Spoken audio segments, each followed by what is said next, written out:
waxaan ku soo toosay anigoo badda dhex sabaynaya. Saaxiibaday oo dhan way wada maqnaayeen. Waxaa hareerahayga wareegayay kalluun libaax badeed ah. Markiiba wuu igu soo cararay. Inkastoo aan ka badbaaday, haddana quus baa i gashay. Waxaan arkay gacantayda oo dhiigaysa. Inkasta oo aan kor u qaaday, urta dhiigga ayaa soo jiidatay libaax badeedkii oo agtayda ka wareegayay. Markiiba waxaan meel fogaan ah ka arkay dhagax weyn. Laakiin sideen ugu dabaalan karaa? Haddii gacantayda dhaawac ah ay biyaha cusbada leh taabato, waxaan noqonayaa cashada libaax badeedka. Dabadeed feker ayaa ii yimid. Waxaan iska siibay jaakadii badbaadada. Waxaan mariyey dhiigaygii. waxaanan si xoog leh ugu tuuray dhinacii kale. Libaax badeedkii waxaa soo jiitay jaakadii. Aniguna waxaan ka faa'iidaystay fursadda oo aan u dabaashay dhagaxii. Nasiib wanaag, waan ka baxsaday. Isla markiiba waxaan iska siibay dharkaygii. waxaanan u jeexjeexay si aan ugu xiro dhaawaca. Wakhtigaas aad baan u tabardarnaa. waxaan si toos ah ugu dul dhacay dhagaxii. Ma garanayo inta wakhti ee i dhaaftay, laakiin xanuun daran ayaa ka soo yeeray gacantaydii dhaawacnayd. Nasiib wanaag, wakhtigii ku habboonaa ayaan toosay. laakiin dhibaato cusub ayaa soo baxday. baddii ayaa soo kacaysay. dhagaxii wuxuu qarka u saarnaa inuu liqo biyaha. libaax badeedyadiina way i hareereeyeen. gebi ahaanba waan quustay. wax yar kadib biyuhu waxay gaareen jilbahayga. libaax badeedkii wuu soo dhowaanayay. maadaama aanan haysan waddo kale, waxaan isku diyaariyey dagaal kama dambays ah. xilli aan aad u kacsanaa, waxaan meel fog ka maqlay dhawaqa doon dheeraysa. waxay ahayd saaxiibtay oo weli noolay. waxay keentay koox samata bixin ah si ay ii badbaadiso. laakiin dhawaqa doonta ayaa u muuqday inuu kiciyey libaax badeedkii, wuuna igu soo dheereeyey. isla markii uu isoo weeraray, waxaan isku tuuray baddii anigoo aaday dhinacii ka soo horjeeday. saaxiibtay way igu qaylinaysay iyadoo doonta saaran. waxaan si quus ah ugu dabaashay dhankii doonta, anigoo dareemayay libaax badeedka oo i eryanaya. ugu dambayn way i qabatay oo doonta i saartay. waan badbaaday.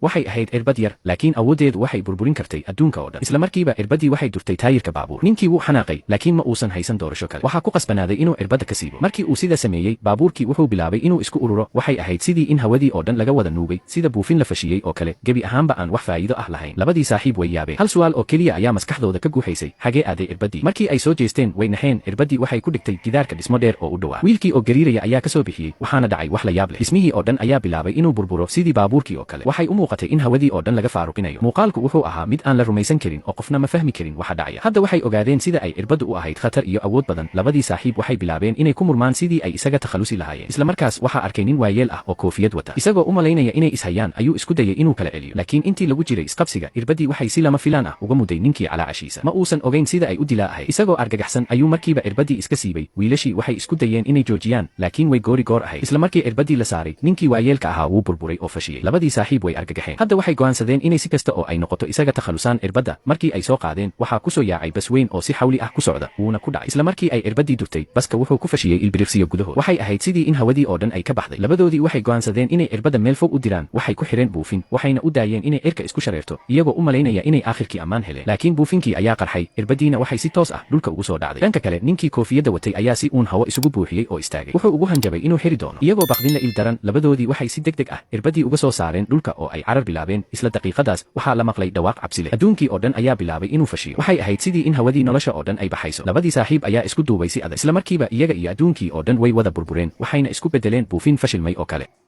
wiil yar ayaa waxaa riyo argagax leh ka soo toosisay isagoo diyaarad saaran. wuxuu si degdeg ah ugu wargeliyey shaqaalaha diyaaradda in diyaaraddu ay qarka u saaran tahay inay burburto. rakaabkii diyaaradda ayaa si weyn uga carooday hadalkaas. waxay u qaateen in wiilku uu afxumo iyo inkaar u jeedinayo. shaqaalihii diyaaradda ayaa isku dayay inay dejiyaan dadka. dhanka kale, qolkii duuliyaha, kabtanku wuxuu si kalsooni leh u shiday qalabka iswada si uu u yara nasto. laakiin si lama filaan ah, waxaa jabay daaqadii hore ee qolka duuliyaha, taas oo keentay in hawo xoogan ay soo gasho. kabtankii ayaa waxaa qarka u saarnaa inuu daaqadda ka baxo, balse waxaa si dirqi ah u badbaadiyey duuliye ku-xigeenkii. gilgilasho xoogan oo ay diyaaraddu samaysay ayaa argagax gelisay rakaabkii. shaqaalihii duulimaadka ayaa u sharaxday in diyaaraddu ay la kulantay hawo oo xoogan. markaas kadib ayay dadkii yara degeen. wiilkii yaraa wuxuu ogaaday in waxa dhacaya ay isku mid yihiin riyadiisii. wuxuu dadkii u sheegay in maaskarada neefsiga oksijiin ay soo dhigi doonaan 5 ilbiriqsi gudahood. sidii uu sheegay ayayna noqotay. diyaaradii ayaa mar kale gilgilatay, waxaana soo daatay maaskarooyinkii. dhammaan rakaabkii ayaa cabsi la wada qaboobay. wiilkii yaraa wuxuu istaagay isagoo doonaya inuu aado qolkii duuliyaha, balse waxaa is hortaagay shaqaalihii diyaaradda. wuxuu u sharaxay in diyaaraddu aysan lahayn cid maamusha oo ay iskeed u socoto. dadkii waxay u qaateen inuu kaftamayo oo uu yahay ilmo aan caqli badan lahayn. wiilkii isagoon hadal dambe isku daalin, wuxuu toos u aaday albaabka qolka duuliyaha. wuxuu garaacay lambar sir ah oo uu riyadiisii ku arkay, wuuna furmay albaabkii. shaqaalihii diyaaradda ayaa naxdin la amakaagtay markii ay aragtay xaaladda qolka ka jirtay. duuliye ku-xigeenkii ayaa dadkii ka codsaday inay caawiyaan. wiilkii ayaa isla markiiba sare u qaaday diyaaradda, wuxuuna geliyey lambar kale oo degdeg ah oo uu riyadiisii ku arkay. diyaaradii ayaa si tartiib ah u degtay. labadii duuliye waxay ku jireen xaalad miir beel ah. diyaaradduna weli halis ayay ku jirtay maadaama uusan jirin cid duulinaysay. xilli ay diyaaraddu ku dhowaatay inay ku dhacdo buur baraf leh, ayuu wiilkii calaamad bixiyey inuu isagu kaxayn karo. ugu horrayn wuxuu la hadlay xarunta kontaroolka hawada, isagoo u sheegay xaaladda ay ku jiraan. xaruntii ayaa isla markiiba heegan gelisay dhammaan shaqaalihii gurmadka degdega ah. intaas kadib, wiilkii wuxuu mar kale sare u qaaday diyaaradda, wuxuuna si guul leh uga leexiyey buurtii barafka ahayd. isla markaas waxaa soo miyirsaday kabtankii diyaaradda. markii loo sheegay wixii dhacay, wuxuu si weyn ugu mahadceliyey wiilka. laakiin xilli ay u maleeyeen inay badbaadeen, waxay arkeen in haantii shidaalka ee diyaaraddu ay dilaacday oo shidaalkii uu si istaba joog ah u daadanayo. khatar cusub ayaa mar kale soo wajahday.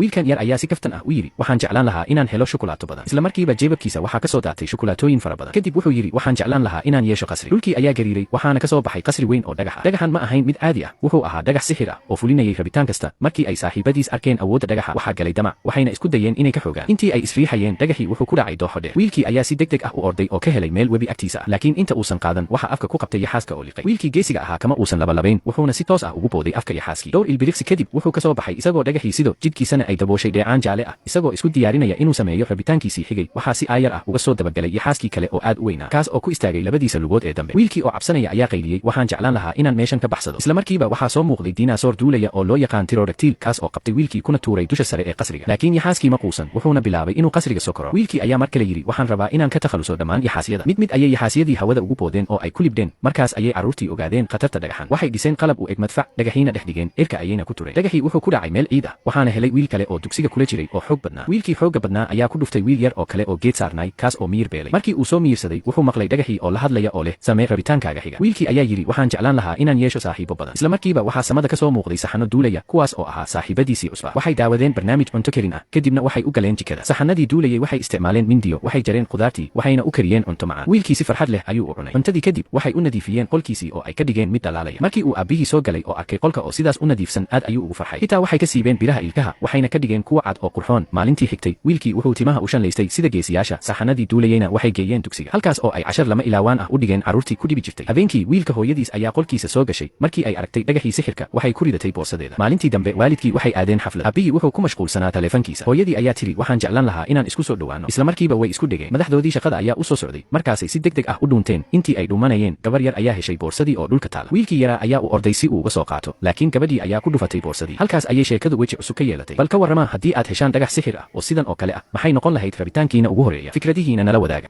jack wuxuu dhex socday keynta markii uu turunturooday oo uu dhacay taleefankiisii ayaa ka duulay gacantiisa wuxuuna ku dhacay harada sidoo kale gacantiisa ayaa dhaawacantay laakiin wax la yaab leh ayaa dhacay kadib muraayadii taleefanka oo dildilaac lahayd ayaa sidii hore ku soo noqotay markii ay biyaha taabatay markii uu jack guriga ku soo laabtay wuxuu ogaaday in dhaawacii gacantiisa uu iskiis u bogsaday wuxuu bilaabay inuu isweydiiyo miyay biyaha harada ahaayeen sababtoo ah taleefankiisa iyo gacantiisuba waxay taabteen biyaha habeenkaas walaashiis ayaa si kama ah u jebisay saxan isla markiiba jack waxaa ku soo dhacday fikrad wuxuu soo ururiyey dhammaan wixii jabnaa ee guriga yaalay oo uu geeyey haradii markii uu soo noqday wuxuu arkay in wax kasta oo boorsadiisa ku jiray ay si buuxda u hagaagsanaadeen halkaas ayuu ku hubsaday in biyaha haradu ay leeyihiin awood qarsoon oo ay ku hagaajiyaan waxyaabaha habeenada ka mid ah kadib markii uu aabbihii seexday jack wuxuu u dhuuntay dhanka harada laakiin walaashiis ambar ayaa aragtay isagoo baxaya wayna daba gashay markay haradii tageen ambar waxay aragtay jack oo boorso ka soo saaraya sanduuq wuuna yara welwelsanaa sababtoo ah waxaa ku jiray buuggeedii sawirka jack wuxuu rabay inuu ogaado in sawiradu ay nolosha ku soo laaban karaan awoodda biyaha harada darteed ambar way naxday oo ku qaylisay maxaad ku samaynaysaa buuggayga jack wuu argagaxay oo wuxuu been u sheegay inuusan ahayn buuggeeda laakiin iyadu ma rumaysan waxay bilaabeen inay isku qabsadaan dagaalkoodii dhexdiisa buuggii sawirka ee ambar ayaa ku dhacay harada jack si degdeg ah ayuu ul ugu soo saaray oo ka baryay inay cidna u sheegin wixii dhacay habeenkaas laakiin si lama filaan ah waxaa biyaha ka soo baxay xumbooyin jack wuxuu gartay inay wax qaldan yihiin wuxuu qabtay ambar oo ay wada carareen isla markii ay baxeen biyaha harada ayaa bilaabay inay si xoog leh u karkaraan markii ay guriga ku soo laabteen waxay ka soo galeen daaqada ambar waxay jack u sheegtay wax cabsi leh dhammaan sawiradii buuggeeda way ka lumeen jack wuu naxay isla markiiba waxaa keynta ka soo yeedhay dhawaaqyo yaab leh wuxuu fahmay in haradii ay nuugtay wax kasta oo ay ambar sawirtay subaxdii aabbahood ayaa u yimid inuu kiciyo laakiin mar hore ayay soo jeedeen ambar waxay ku dhuumanaysay armaajada markii aabbihii weydiiyey sababta waxay sheegtay in qof uu daaqadooda garaacay habeenkii aabbihii wuu qoslay oo yidhi malaha waa dabeecad bade laakiin markii uu daaqada furay wuxuu arkay wasakh huruud ah oo yaab leh oo saaran hubaal may ahayn mid dabeecad bade kadib markii uu aabbihii baxay ambar waxay jack weydiisay wixii dhab ahaan dhacay habeenkaas dhanka kale aabbahood wuxuu bilaabay inuu ka shakiyo in carruurtu ay qarinayaan sir weyn wuxuu si tartiib ah u joojiyey jack oo ku cadaadiyey inuu runta sheego jack wuu qirtay oo kashifay sirtii harada wuxuu sheegay inuu ka baqayo in sawirada yaabka leh ee ambar ay rumoobaan aabbihii wuu naxay markii hore kadibna wuxuu yidhi kaalaya gaariga fuula jack wuxuu gartay in aabbihii uusan rumaysnayn wuxuu geeyey iskuulka oo guriga ku soo laabtay isagoo guriga hagaajinaya wuxuu arkay saxankii ay ambar jebisay maalmo ka hor oo sidii hore ah dhanka kale baska iskuulka jack wuu welwelsanaa halka ambar ay daaqada ka eegaysay si lama filaan ah iftiin buluug ah ayaa irka ka soo muuqday waxaa beergalayda ka soo baxay makhluuq buluug ah oo u eg boombalo weyn halkaas ayuu jack ku fahmay runta wuxuushkii kartoonka ahaa ee ay ambar sawirtay